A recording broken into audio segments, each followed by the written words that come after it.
کئی کو بھیجا. دیکھو ہم لوگ یہاں سے بغداد کو جا رہے ہیں اور انہوں بغداد سے یہاں آ رہے ہیں. ہم لوگ یہاں سے مدینے کو جا رہے ہیں. غریب نواز مدینے سے اجمیر کو آ رہے ہیں. سبحان اللہ. کئی کو آ رہے ہیں بھائی. کیا ہے, کیا مطلب ہے؟ آپ تھوڑی دیر کے لیے سینس آپ یوز کریے. کئی کو ہے, دیکھو کئی لوگ گلبرگہ والے سعودی عرب کو گئے, کئی کو گیا پٹھے کمانے گیا. کئی لوگ امریکہ کو جا رہے ہیں, کئی کو گیا گوری بچی سے شادی کرنے گیا. کئی لوگ آسٹریلیا کو جا رہے ہیں. کیا بات ہے بیٹے کیوں گئے؟ آئی ایم ایجوکیٹڈ پرسن بھائی. اب ذرا غور کیجئے, ہر آدمی سفر کرتا ہے تو ان کے سفر کا ایک مقصد ہے. بغیر مقصد کے کوئی سفر نہیں کرتا. کوئی اپنی علمی صلاحیت منوانے سفر کرتا ہے, کوئی روزی روٹی کمانے سفر کرتا ہے, کوئی خاندان خبیرے میں اضافہ کرنے سفر کرتا ہے, کوئی ازدواجی زندگی کے لیے سفر کرتا ہے. مگر سرکار رکن الدین تولا اس جگہ رہتے تھے جو جگہ کائنات کی سب سے مقدس جگہ ہے, جہاں اللہ کے ولی نہ صرف اولیاء بلکہ سارے ولیوں کے سردار سرکار غوث اعظم آرام فرما رہے ہیں. وہ بغداد چھوڑ کر حضرت رکن الدین تولا یہاں آئے نہیں, ان کے رب نے بھیجایا.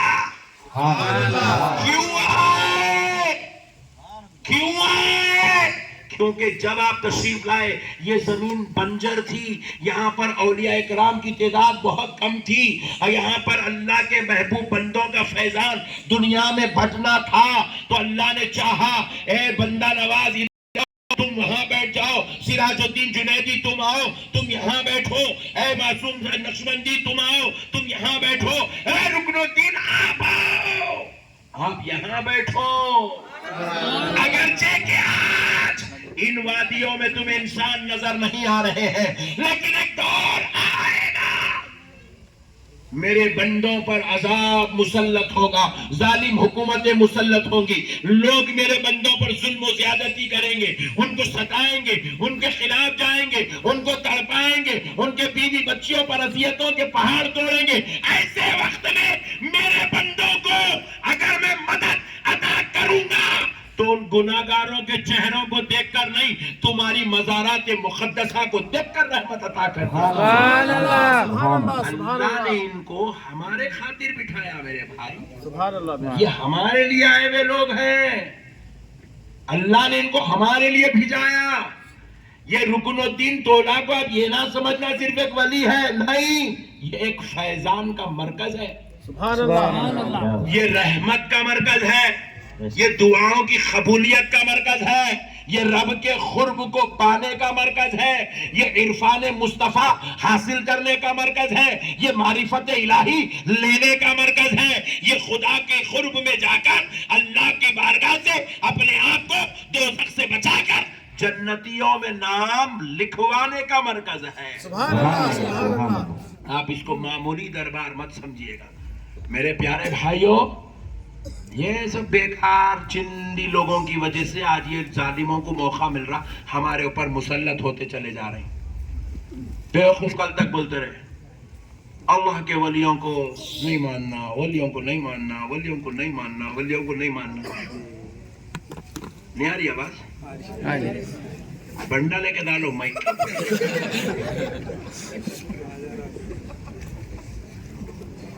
مسئلے کو سمجھو,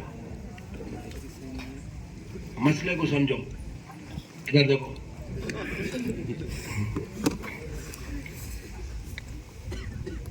یہ جو اللہ کے ولی ہے نا, کل تک پٹھے بولتے رہے درگاہ کو نکو جاؤ, درگاہ کو نکو جاؤ, درگاہ کو نکو جاؤ, درگاہ کو نکو جاؤ, درگاہ کو نکو جاؤ. اللہ تعالیٰ بھی دیکھتا رہا, اب سدھریں گے, جب سدھریں گے, اب سدھریں گے, جب سدھریں گے, اب توبہ کریں گے, جب کر رہے چنے پٹھے, اور شرارت پہ شرارت اور بدماشی پہ بدماشی کر رہے. اللہ لا کے 2014 میں پٹھوں کے اوپر مسلط کر دیا, بیٹھ پٹھے بٹھا دیا. اب کیا بول رہے ہیں, آؤ بھائی پورے مسلمان ایک ہو جاؤ, پورے مسلمان ایک ہو جاؤ. ارے ڈارلنگ, ارے ہولے تو گنہگاروں کو ایک جگہ کرنے کے بجائے ولیوں سے جڑ جانا. سبحان اللہ. سبحان اللہ. پورے 40 کروڑ گنہگار ایک جگہ ہو کے بھی اللہ کی قسم کچھ نہیں کر سکتے. رکن الدین تولا اگر زبان ہلا دے آج کی رات میں انقلاب برپا ہو جائے. سبحان اللہ. سبحان اللہ سبحان اللہ یا رسول اللہ یا رسول اللہ. نہیں ہم کو بول رہے ہیں مولانا آپ بھی ذرا ہم لوگوں کے خلاف نہ کرو تقریر, ذرا کلم اکٹی مولا ہو گیا تو دیوانے. تو خدا کی قدرت کچھ نہیں سمجھا دیوانے. ہم 313 تھے, 40 کروڑ نہیں تھے, صرف 313 تھے. سبحان اللہ. اور پوری دنیا پہ غالب تھے, کیونکہ 313 میں ایک بھی نبی سے ٹوٹا ہوا نہیں تھا, 313 میں ایک بھی بے ادب نہیں تھا, 313 میں ایک بھی گستاخ نہیں تھا. تو ہم 313 تھے تو پوری دنیا پہ غالب تھے. ہم میدان کربلا میں صرف 72 تھے. سبحان اللہ. میدان کربلا میں 72 تھے, اگرچہ کہ کربلا میں 72 کے 72 نفوس قدسیہ نے اپنے گردنوں کو کٹوا دیا, مگر پھر بھی اس کے باوجود ہماری ہار نہیں ہوئی. جان جانے کے بعد بھی ہم سرفراز ہوئے, کامیاب ہوئے, سر بلند ہوئے. ہماری جان لینے والے نیست و نابود ہو گئے, ہلاک و برباد ہو گئے, مگر مسلمان غالب تھا, اسلام غالب تھا. میدان کربلا سے اسلام ڈوبا نہیں, اسلام ابھر گیا, اسلام پھیل گیا. کیوں؟ کیونکہ 72 میں ایک بھی بے ادب نہیں تھا, سبحان اللہ. ایک بھی گستاخ نہیں تھا. صلاح الدین ایوبی نکلے, فلسطین پہ قابض ہو گئے. سبحان اللہ. کتنے تھے صلاح الدین ایوبی کے ساتھ؟ کتنے تھے؟ ہزاروں کی تعداد تھی. ہزاروں مل کے پوری دنیا کو پانی پلا دیے تھے. سبحان اللہ. کئی کو اتنا غالب آ گئے تھے کیونکہ ان ہزاروں میں ایک بھی بے ادب نہیں تھا, ایک بھی بے ادب, ایک بھی گستاخ. اب ہم 40 کروڑ ہے, ووٹ ہمارے ہاتھ میں, پھر بھی ہم وجہ کیا ہے؟ کیونکہ ہمارے اندر بے ادب ہے, ہمارے اندر گستاخ ہے, ہمارے اندر نبی کا علم غیب کا انکار کرنے والے ہیں, ہمارے اندر غوث و خواجہ سے نفرت کرنے والے ہیں, ہمارے اندر رکن الدین تولا, بندہ نواز, سراج الدین جنیدی کے تعلق سے بدعقیدگی رکھنے والے ہیں. ظالموں سن لو, تم 40 کروڑ کیا 4000 کروڑ بھی ہو جاؤ, تم سرفراز نہیں ہو سکتے جب تک تمہارے اندر بزرگوں کا ادب پیدا نہیں ہو جائے گا, جب تک تمہارے اندر سے گستاخیاں ختم نہیں ہو جائے گی, سبحان اللہ. جب تک تمہارے اندر سے اولیاء اللہ کی محبت, اولیاء اللہ کا پیار اور جذبہ پیدا نہیں ہوگا. یہ اللہ کے محبوب ہے میرے بھائی, اللہ سب کچھ برداشت کر سکتا ہے. دیکھو بے ادبی اللہ برداشت نہیں کرتا. قرآن کی ایک آیت میں آپ کو سنا تو ایک آیت ہے, عُتُلٍّ بَعْدَ ذَلِكَ زَنِيمٍ. اللہ کی قسم کھا کے کہہ رہا ہوں, پوری قرآن کے اندر اتنا جلالی خطاب اللہ کا کہیں اور نہیں ہے, اتنا جلالی خطاب نہیں ہے. کیا ہے زنیم کا معنی؟ کیا ہے؟ حرام کا نطفہ. حرام کا نطفہ ہے وہ جو میرے نبی کی بے ادبی کرتا ہے. اے حبیب, جو آپ کی بے ادبی کرے وہ اپنے باپ کی اولاد نہیں, وہ کسی اور کی اولاد ہے. میں نے کہہ رہا ہوں, اللہ کہہ رہا ہے. اللہ, آپ ذرا غور کرو, اللہ کو چھوڑ کے لوگ کیا کرے؟ بتوں کی پوجا کرے, مگر اللہ نے ان کے لیے جلالی خطاب نہیں فرمایا. قل یا ایھا الکافرون, کافرون کہا. قل یا ایھا الناس, یا ایھا الناس, کہتے اللہ نے ان کو بھی مخاطب کیا. اللہ نے ان کو حرام زادہ نہیں کہا, کافرون کہا. اللہ نے ان کو متنبع کیا, تنبیہ کیا, آخرت میں ان کا حشر کیا ہونے والا ہے بیان کیا. اللہ کو چھوڑ کر لوگوں نے جھاڑوں, پتھروں, سورج اور چاند کو اپنا خدا بنایا. اللہ رب العزت نے اس کے بعد بھی ان کو زمین جیسا لفظ نہیں کہا, السفہاء جیسا لفظ اللہ نے ان کو نہیں کہا.